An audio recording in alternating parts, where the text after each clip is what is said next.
Europe 1. Il est 8h18 et ce matin, Bernard Poirette, vous recevez le secrétaire national du pôle province du syndicat UNSA Police, Thierry Clerc. UNSA Police, l'un des 4 syndicats de policiers qui demandent audience au président Macron. Thierry Clerc, bonjour. Oui, bonjour. Monsieur Clerc, bien sûr, à 20h, vous écouterez ou vous regarderez le président à la télévision ou la radio.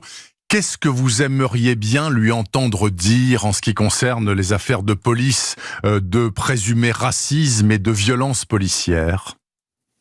Eh bien, écoutez, ça fait maintenant plus de 15 jours que les policiers, les gendarmes, l'ensemble des représentants des forces de sécurité subissent une campagne de dénigrement complète, totale. Et effectivement, on attend du président de la République ce soir des mots forts, des mots de soutien par rapport à l'action qui est la nôtre. Voilà, en fait, ce qui est attendu par nos collègues. Il faut pas oublier que les policiers ont toujours été là et sont toujours là dans les moments difficiles, dans les moments de crise.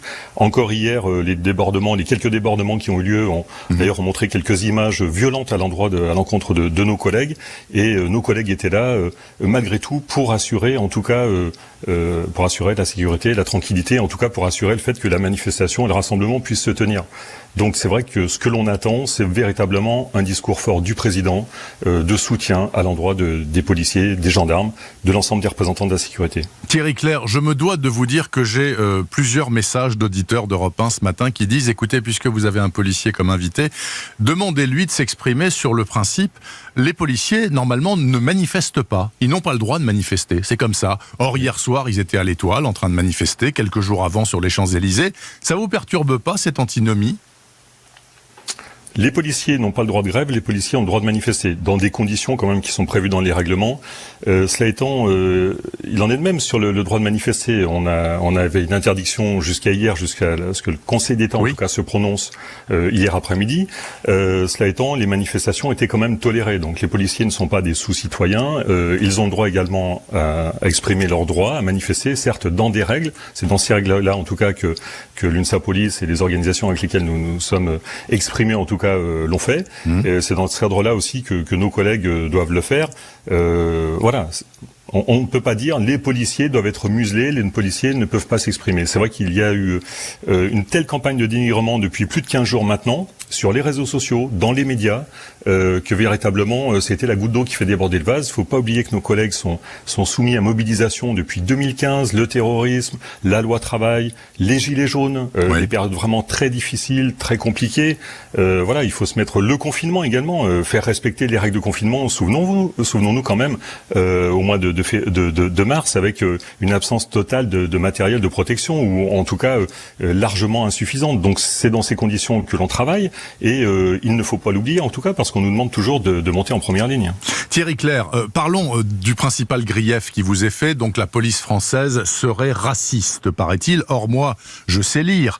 1500 plaintes par an auprès de l'inspection générale de la police nationale, 40 seulement pour racisme. Est-ce que pour vous, c'est la preuve par 9 que la police française n'est pas raciste, au moment même où on apprend qu'il y a quand même 2 groupes Facebook avec des milliers de participants policiers inscrits qui s'en donnent à cœur joie dans des réflexions racistes sur la toile?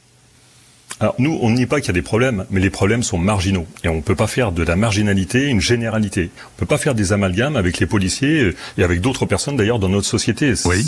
L'amalgame, c'est un mot qui revient très très souvent de façon récurrente. Mais écoutez, également pour les policiers, on ne peut pas faire d'amalgame. La police, non, n'est pas raciste. Il peut y avoir des actes, des individus, des personnes.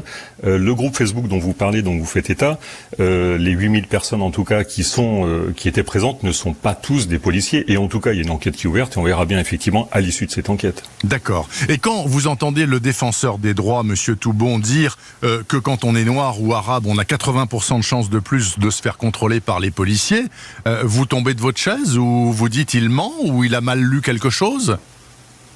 Le défenseur des droits, il n'a pas dit que ça. Le défenseur des droits, il a parlé effectivement de contrôle au faciès, dans le cadre notamment d'une affaire qui a été portée à sa connaissance en 2015 sur Paris. Il a parlé d'une discrimination systémique, mais uniquement sur ce quartier. Et il a dit que, d'ailleurs, ce sont ses propos qui ont été tenus il y a une dizaine de jours. Il a dit clairement que ça ne voulait pas dire que systématiquement la police discriminait. Et d'ailleurs, le contrôle au faciès, je veux dire par essence même, de façon vraiment dans la pratique policière, ça n'a pas de sens. Vous ne contrôlez pas quelqu'un parce qu'il va porter une capuche, mais simplement, éventuellement, parce qu'il va tenter de se dissimuler avec une capuche. C'est quand même la nuance. Vous ne contrôlez pas quand vous avez un groupe de 5 personnes, dont 3 sont d'origine étrangère. Vous n'allez pas contrôler uniquement les 3 personnes d'origine étrangère. Si vous êtes amené à contrôler le groupe, vous contrôlez le groupe parce que vous êtes requis dans un hall d'immeuble, parce qu'il y a du tapage, parce qu'il y a des violences, je ne sais quoi, parce qu'il y a une réquisition en fait qui vous demande d'intervenir. Thierry Clerc, encore une question qui me turlupine depuis ce matin. Si vous avez la chance de pouvoir voir Monsieur Macron là dans les prochaines heures ou les prochains jours, est-ce que, vous allez lui demander de changer de ministre de l'Intérieur? Et est-ce que, pourquoi pas, vous regretterez auprès de Monsieur Macron que ce même ministre de l'Intérieur, Monsieur Castaner, n'ait pas déposé plainte contre Camélia Jordana, qui a dit publiquement que la police massacre des gens dans les banlieues, ce qui semble pour le moins abusif? Alors nous avons demandé, l'UNSA Police, d'autres organisations syndicales, nombreuses d'ailleurs, ont demandé à être reçues par le président de la République pour évoquer justement les problèmes dans la police. On n'est pas venu demander une enveloppe budgétaire, on est venu évoquer les difficultés du métier. On est venu demander un symbole fort de soutien, qu'on fasse un état des lieux dans nos structures, qu'on nous dise ce que l'on attend de la police, ce que le politique attend de la police et quels moyens il lui donne. Le changement de ministre de l'Intérieur, ça c'est un geste politique qui appartient au président de la République, au Premier ministre. Mais vous le souhaitez. Pour nous, ça serait trop facile de dire effectivement on change de ministre. Le président, le Premier ministre feront le choix, en tout cas, le président désignera le Premier ministre qu'il souhaite dans le cadre d'un remaniement éventuel. Le ministre de l'Intérieur et les autres ministres d'ailleurs dans le même cas de figure. Nous, en tout cas, pour nous, c'est une solution trop simple et trop facile. Il y a un problème de fond. C'est ce problème de fond, véritablement, qu'il faut soulever aujourd'hui. On peut pas dire on va réformer la police par rapport à des techniques, quelles qu'elles soient, dès lors qu'il y a un problème, parce que sinon, si on réagit systématiquement par rapport à l'émotion, je veux dire, on s'en sort pas. Ouais. On ne peut pas dire, il faut s'inscrire véritablement sur une modernisation des structures de police, sur des moyens qui sont donnés aux policiers, et surtout sur ce qu'on attend des policiers dans notre société.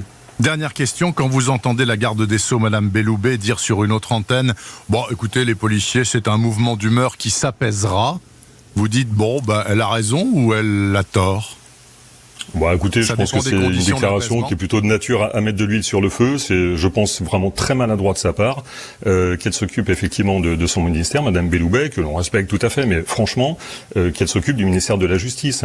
Jeter de l'huile sur le feu par des déclarations lapidaires comme celle-ci, non, le malaise, il est profond dans la police. Le malaise, il date pas d'hier, il date pas d'avant-hier.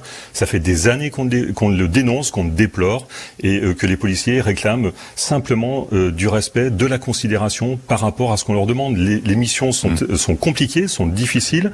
On a toujours à faire, quand on appelle la police, c'est que les choses vont mal. Oui. Les policiers n'interviennent jamais quand les choses vont bien. On fait toujours appel à la police quand les choses vont mal. Donc on est confronté justement à ces difficultés-là dans le cadre de notre métier, qu'on nous apporte quand même du soutien, certes, qu'on rappelle les règles de fonctionnement, les règles de droit. C'est normal, je veux dire, on est fonctionnaire, on est dans le cadre d'un service public, mais en tout cas qu'on ne montre pas du doigt, comme on le fait depuis maintenant 15 jours, en nous accusant de tous les torts. Merci beaucoup Thierry Clerc, secrétaire national du pôle province du syndicat UNSA Police, son syndicat donc qui demande audience au président Macron avec d'autres syndicats de police sur Europe 1 ce week-end.